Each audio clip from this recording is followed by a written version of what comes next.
Welcome to the Counselling Tutor Podcast, the must-listen-to podcast for students of counselling and psychotherapy. Here are your hosts, Rory Lees-Oakes and Ken Kelly. Hi, I'm Rory, and with me, as always, is Ken. He's making me laugh across the studio screen here. How are you doing, Ken? I'm exceptionally well. We always have a bit of a giggle before we go live. It's great to be here. You've joined us on the Counselling Tutor Podcast. This is a special edition. We're in an academic break as this goes out live. And what we like to do during an academic break is move away from our traditional format and bring in a special interest item, and I think you're going to love what you're going to hear today. Rory took his time to meet up with the NCS CEO, that's the National Counselling Society CEO, to speak about what I think is a fascinating topic. Give us an insight, Rory. Well, there's a big debate going on within the therapeutic world about autonomy-centred and process-centred practice. And to break that down, it means a more medical model of how we see mental health and counselling fitting into that, or a more organic, holistic approach, which would be a autonomy-centred approach. And Meg has penned quite an interesting post, I think, which is on the National Counselling Society website regarding this kind of debate that's going on with our profession, and she outlined what autonomy-centred practice was, and she also touched on some of the dangers maybe of over-regulation of the profession. It's a fascinating insight. Without any further ado, let's dive straight into that content. And we welcome Meg Moss, Chief Executive Officer for the National Counselling Society. Welcome, Meg. This is the second podcast in a very short space of time, but it's really good to have you back on the podcast again. Yeah, I know. Thank you, Rory, for having me. It's feeling very familiar now. I'm loving it, and yeah, thanks for having me on to talk about this stuff. Yeah, you're absolutely welcome, Meg. And we're talking about what I consider a fascinating subject: autonomy-centred versus person-centred practice, or process-centred practice. Let me just rephrase that again. Mm-hmm. Autonomy-centred versus process-centred practice. There is a debate that is being carried out within the world of counselling and psychotherapy about the direction that we go in terms of maybe regulation or hierarchies in terms of where therapists sit. So what is autonomy-centred / process-centred practice?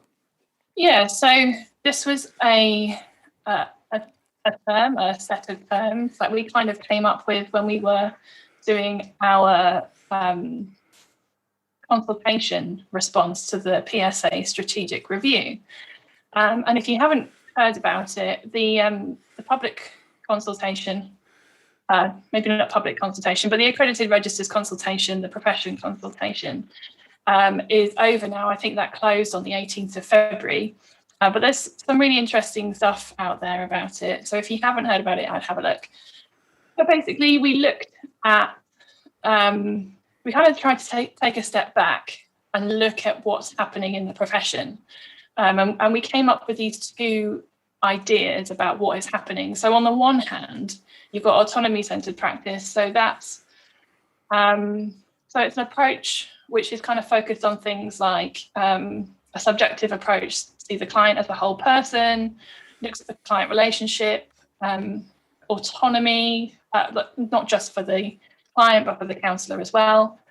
It's more of maybe a holistic view rather than a focus on symptoms.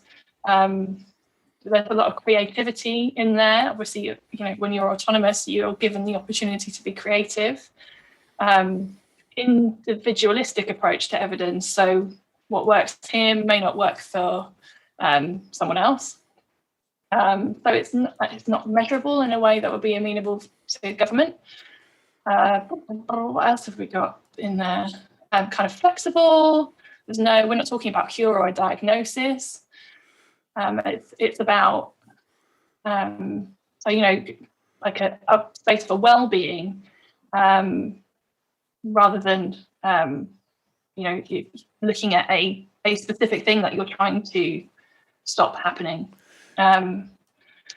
There's a lot to autonomy-centred practice. Very kind of equality and diversity-centred, which is, a big thing that is really important to counsellors. And it looks at the whole thing, so it's not just mental health, but it's also looking at the impact of society and how that impacts on our well-being. So and that's kind of almost in contrast to what we're seeing as process-centred practice, which is things like so where you have a diagnosis, what the client's problem is, and you have a treatment plan, and then you have this kind of box-ticking empirical approach to kind of what the evidence is. And there is a set way of dealing with that problem, and it doesn't necessarily matter if it's right for that particular person. This problem has a solution, and this is the solution. These kind of things. So process-centred practice is stuff that's more measurable. It integrates more with the medical model than autonomy-centred practice, which at the moment, how we see the medical model, it doesn't really integrate at all. And rather than, so it's more of a profession than a vocation. So for us, counselling fields, it's very much a vocation. That's something that we've been talking about for a really long time. But maybe process-centred practice is more a profession. It talks about cures and all of that, and treatment plans and that sort of thing. So that's kind of where we see the difference between those two things. I think it's really interesting. I'm hearing this, and I'm tempted to say that it almost feels like the same kind of dialogue that happened in the 1950s that Carl Rogers had with the profession at the time, where the dominant form was diagnosis, was a very quantitative approach. In other words, very measurement and goal driven. And Rogers came in and said, well, actually, human beings don't roll like that. They're very individual. They're very diverse. It's what the client wants. It's more a qualitative, in other words, a lived experience of the client, and we fit around the client. And when I always think of the medical model, and please correct me if I'm wrong, I always think of the medical model as prescriptive, i.e., this happens, therefore we treat it in this way. Whereas I've always been brought up in therapy to think of, we listen to what the client wants and try and accommodate the client's needs. Yeah, it's a very person-centred approach, isn't it? Autonomy-centred practice, a lot of it centres around person-centred, but actually there are lots of different practices that are not necessarily person-centred that are still autonomous. And I think that I'm sure I was going with that thought now. But yes, but there is a pull between that kind of Rogerian style of thinking versus a kind of more, I don't know if it's an analytical side of things. I don't know where the pull is in the other direction for me, because that's not my area of expertise. But for me, it comes down to things like being able to kind of prove to government that what it is that you're doing is working, and the money that they're giving you is going in the right direction. I was having a conversation with someone on Facebook this morning about it on I can't remember which page it was. I think it was the CT UK page, about how when you're in a big organisation, so something like the NHS, for example, you lose a sense of who your staff are. So for me, I work in a small organisation. I know every single one of my staff members, from me as the CEO down to everybody in membership services. I know them all really well. I know what they do. I know how they work. When you get to this kind of behemoth like the NHS, you've got, you don't know who your staff are. So then you need to get down into things like KPIs and number crunching, and you use that to say if the service that you're providing is any good, rather than knowing if your team are cohesive and if they're working well together, if they're motivated, if their morale is high, if they're happy. And I think that's part of one of the reasons that we we have this kind of, especially from an NHS perspective, and I'm wondering if that's seeping out into the rest of the profession somehow. Is this, we need to be able to measure it. We need to know where you started, where you finished, what's your score now. Yeah, so it's I think what I'm hearing you say is that you lose the individual aspect both of the person who's delivering the therapy, the therapist, and the client. It gets lost in the statistics, and governments are very keen on statistical models. We've heard a lot about statistical models through the coronavirus epidemic. They're very keen on statistics because they say, well, the statistics drives the evidence, and the evidence drives the funding.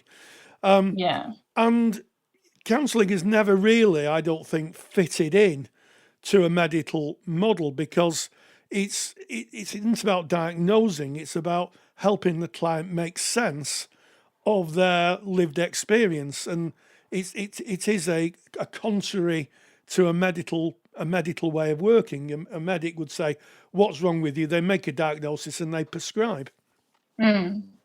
Yeah, exactly. I can see the statistics, the importance of data and statistics in so many other fields, but not in this particular field. And this is where really making the case for autonomy-centred practice as opposed to process-centred practice is really important.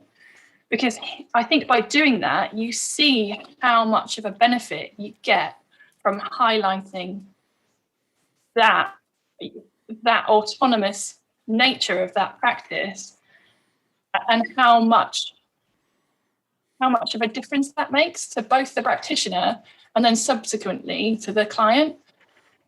We're not accountants, we don't work in finite numbers of things or definite absolutes. We work in this whole range and spectrum of human well-being and experience, which is, by its own nature, chaotic and messy and wonderful and vibrant. And you can't put it in a box. And we just need to be able to be ourselves in that therapy room. And I think that's really hard to do when you have a list of things you have to do in order to fix the person that is in front of you. And so that's that for me is why it's important for us to really start having this conversation a lot more in terms of, this process-centered practice isn't really what we are about as a profession. We're autonomous at heart. This is where we are. This is where we should be aiming for. Yes, and I think one of the things that sometimes comes up when we're talking about autonomy-centered practice, about meeting our, as I used to say when I taught, meeting our clients where they're at, is what impact might the profession, if the profession was regulated? Lots of voices saying counselling psychotherapy should be regulated. And I think there's some second order consequences to regulation. And I wonder what your thoughts are. Yeah, no, for sure. And regulation ties in here really interestingly, because when you talk about regulation, you are potentially talking about increasing things like standardization. So you potentially end up with this kind of homogenous practice, because how would you regulate something that, where there's no consistency, where there's no one particular way of practicing? And so then by bringing in regulation, by bringing in standardization in a really strict way, you end up having this, you limit the scope of practice for the practitioners, and they don't end up doing as, in the same way. So, and then the other upshot of that is that you would potentially have, and this is something that we looked at in our a response to the PSA strategic review. You would have people leaving the profession because suddenly it's become something they no longer enjoy. It's too cumbersome to keep up whatever they need to do for, say, it was something like HCPC regulation. It's an additional cost, so that there may be higher costs involved. At the moment, we have a variety of organisations, all of whom charge different amounts for their accredited register. In regulation, you may not have that opportunity to have slightly more accessible organisations in terms of cost. And then, so you also may have people simply changing title, changing what they call themselves to avoid regulation, which again kind of negates the whole point of regulation in the end, doesn't it? I think we were talking about this, you and I, the other day. People don't necessarily go to a counsellor because of their title. In some ways, there's a lot of word of mouth. There's a lot of how you market yourself in your Facebook page in your hometown, and all of that sort of thing. You get referrals from other colleagues, from clients, previous clients. They might make referrals to you. It's not necessarily your title or your qualifications or your registration status that people really look at. Absolutely, I totally agree, and certainly speaking as a private practitioner, I cannot think of anybody. One I can think of now. I'm thinking deeply. One person who wanted to see my qualifications, and I used to make a point when I'm contracted with a client of having my folder of qualifications, and they really aren't interested, nor are they interested, with the greatest respect to the ethical body that I'm under. They're not bothered at all. They're hurting. They need to be heard. They need just that sanctuary of the therapy room. I often say to my clients, please have a look at my webpage or my Facebook page if you want to see my qualifications. I would imagine that hardly anybody ever does. And I think there's a danger of it being a vertical profession where it's seen as hierarchical, as opposed to a horizontal profession where we expand our scope of practices. I don't know what your thoughts are on that. At the moment, it's feeling quite hierarchical.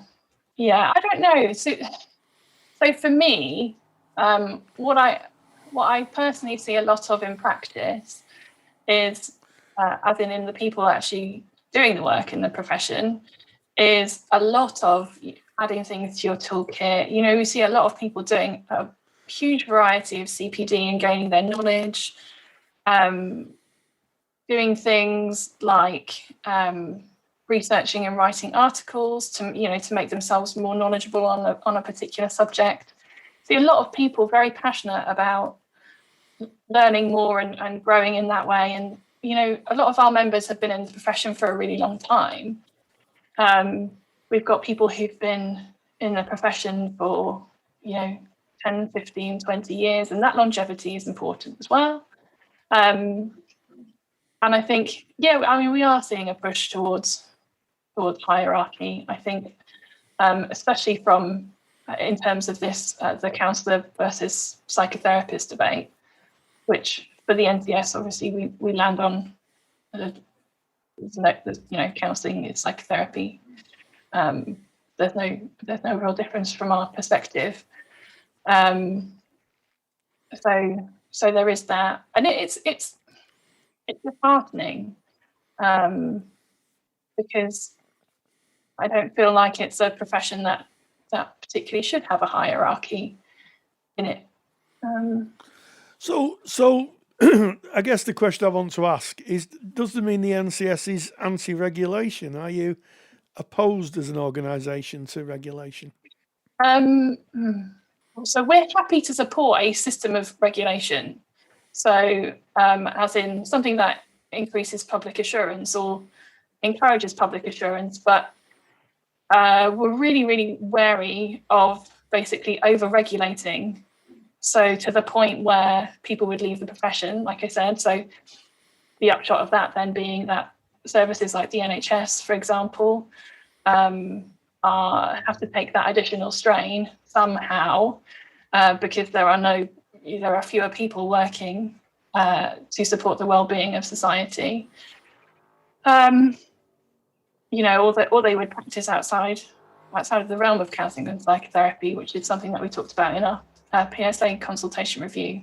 So I think for us, basically the current accredited registers programme is pretty much spot on. And I think that any kind of, I know there's a massive pull in politics to, from some areas, to regulate, to protect title. And I think protecting titles would appease a lot of that, a lot of those calls. People talk a lot about kind of rogue counsellors, people who have done no training or one of those £29 become a counsellor courses that you see every now and again. And I do get it. And I think protection of title somehow, if it can be done very, very gently and delicately without restricting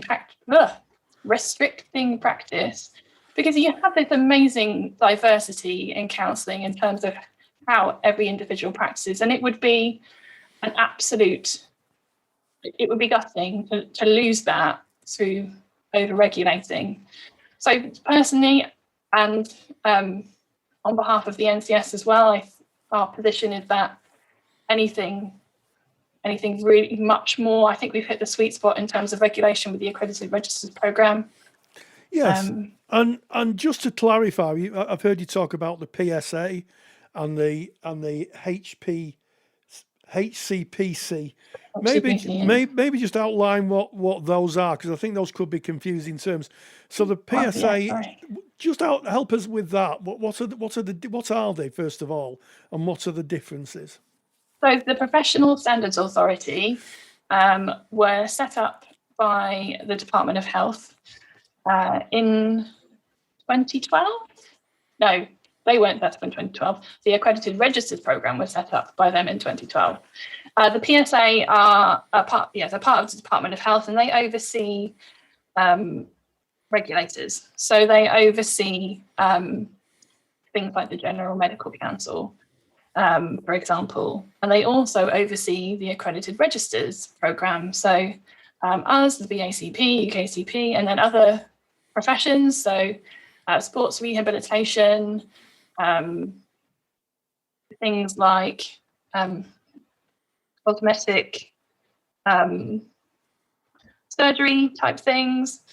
There's such a wide variety of professions that come under that. Acupuncture is another one. I always struggle to think of the other professions under there. So they basically check all of the work that we do as an accredited register holder. Every year we have to submit our documentation for reaccreditation. And it's quite a thorough process that we go through every year. So that's kind of who they are. They're our regulator, basically. And they make sure that we're doing a really good job and that our standards are not just high, but improving. So they push you to improve every year. They're really, really helpful, really knowledgeable, obviously with the work that they do for like the General Medical Council and all of the other statutory registers. And then so the HCPC is the Healthcare Professions Council, who regulate some of the professions in the UK, obviously healthcare professions. And there was a conversation back way before my time in 2009, where they were looking to regulate counselling and psychotherapy through the Healthcare Professions Council. And there was a huge backlash from the profession about that. And under the current government, it's really not a priority to bring that back up again, which is, from my perspective and the perspective of a lot of people that I talk to in the profession, really great. So that's the difference. So yeah, HCPC are a statutory regulator. They oversee, the PSA oversee HCPC, they oversee us. But that's the difference between statutory, which is HCPC, and us as Yes.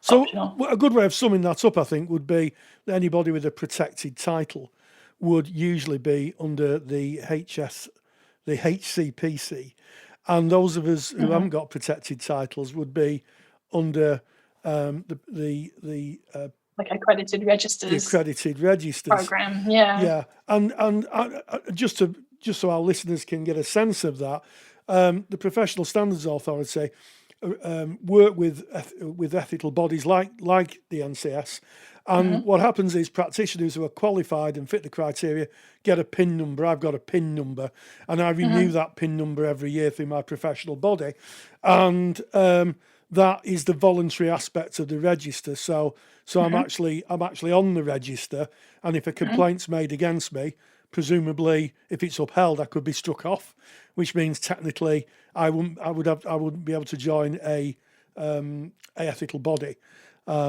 So that's the difference, and I think it's really important to get that across, that people say that counselling isn't regulated. It isn't statutory regulated by law.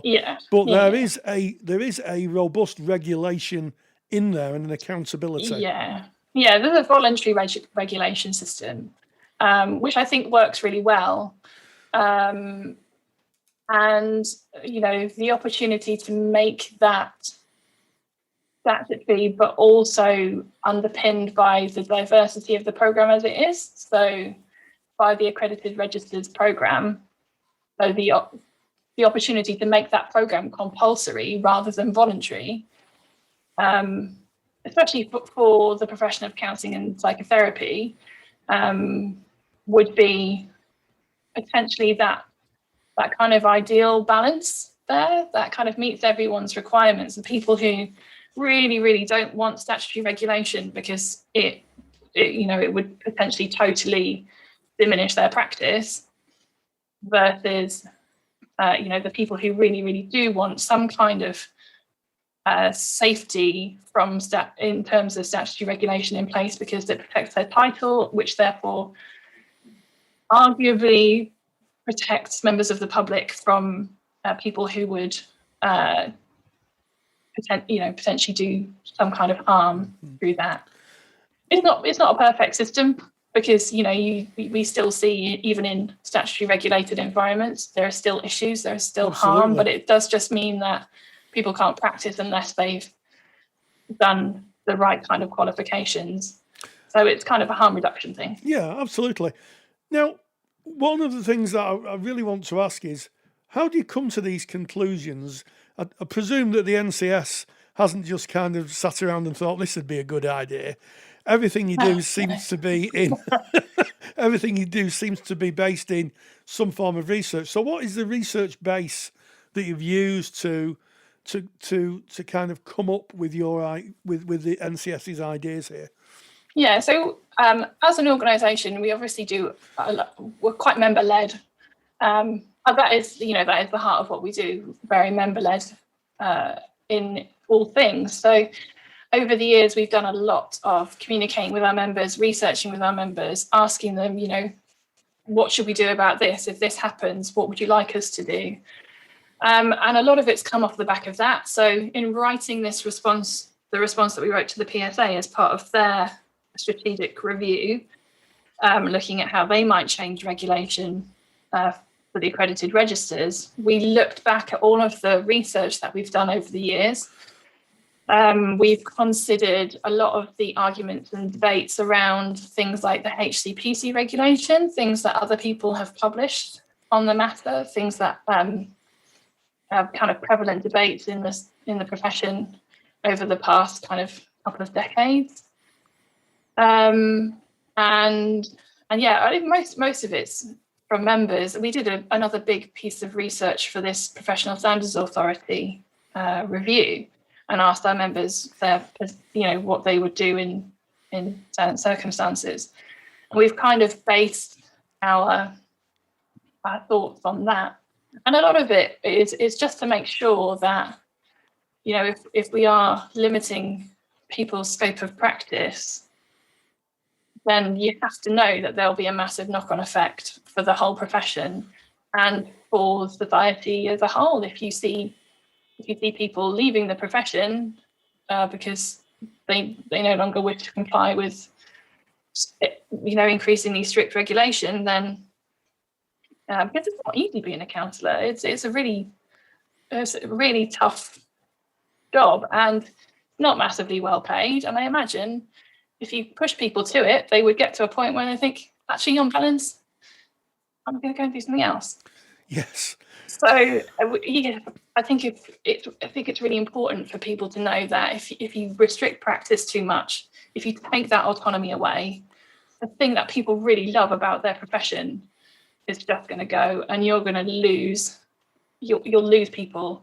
The strain on the NHS will increase because all these people are really helping, like they're making a huge difference. And if they suddenly decide that their profession is not taking care of them well enough, and they can no longer, put in that emotional energy if they're not being supported enough the other side, which I would totally understand.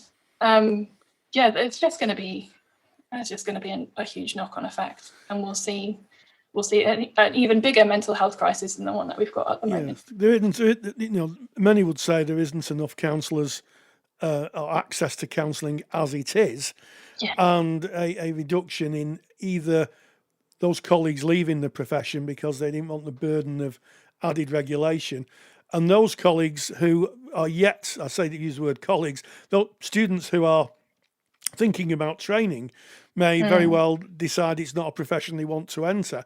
So you have a two-headed idea here. You've got people leaving and people not entering, and the actual pool of therapists starts to decline. Yeah, exactly. It's when you go to become a counsellor, you do it because you have passion for helping others. You do it because you want to make a difference. You do it because not because you want to make big bucks or anything. You go into it. You hope it'd be better paid than it is for a lot of people, for sure. And that's a different conversation that we're all hoping to work on and change as well. But you go into it because you love it. It's about love. It's about caring. It's about passion. It's about creativity. And I think we really risk, if what we do strips that away, people aren't going to be enticed into it. You're right. Students aren't going to go into it if your path to that is reduces that creativity. If it's too clinical, if it's too strict, you might find that people start and then they get halfway through and they think, this is not what I expected. So yeah, for sure. I think it's a huge question and a huge potential problem for the profession if it's not really keenly thought about. Well, Meg, thank you for joining us today. I think you've outlined beautifully why autonomy-centred practice is something that we should cherish, hold on to, even fight for. I use the term advisedly 100%. And thoughtfully. And as always, thank you so much for joining us. Thank you for having me. Thank you very, very much to Meg from the National Counselling Society, the NCS. Thank you to you, Rory, for taking your time to get together with Meg to go over that very, very interesting topic.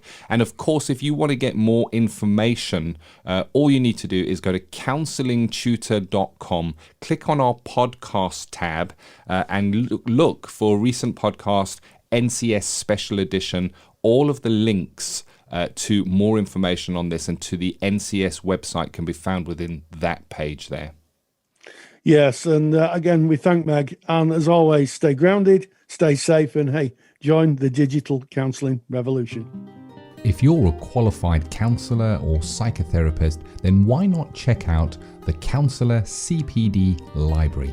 Stay current with your CPD requirements with over 150 hours of academically rigorous, on-demand lectures you can stream to your device.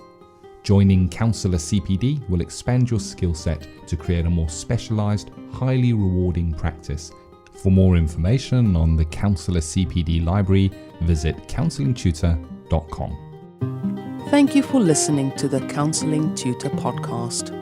Find the show notes for this episode on our website at www.counsellingtutor.com.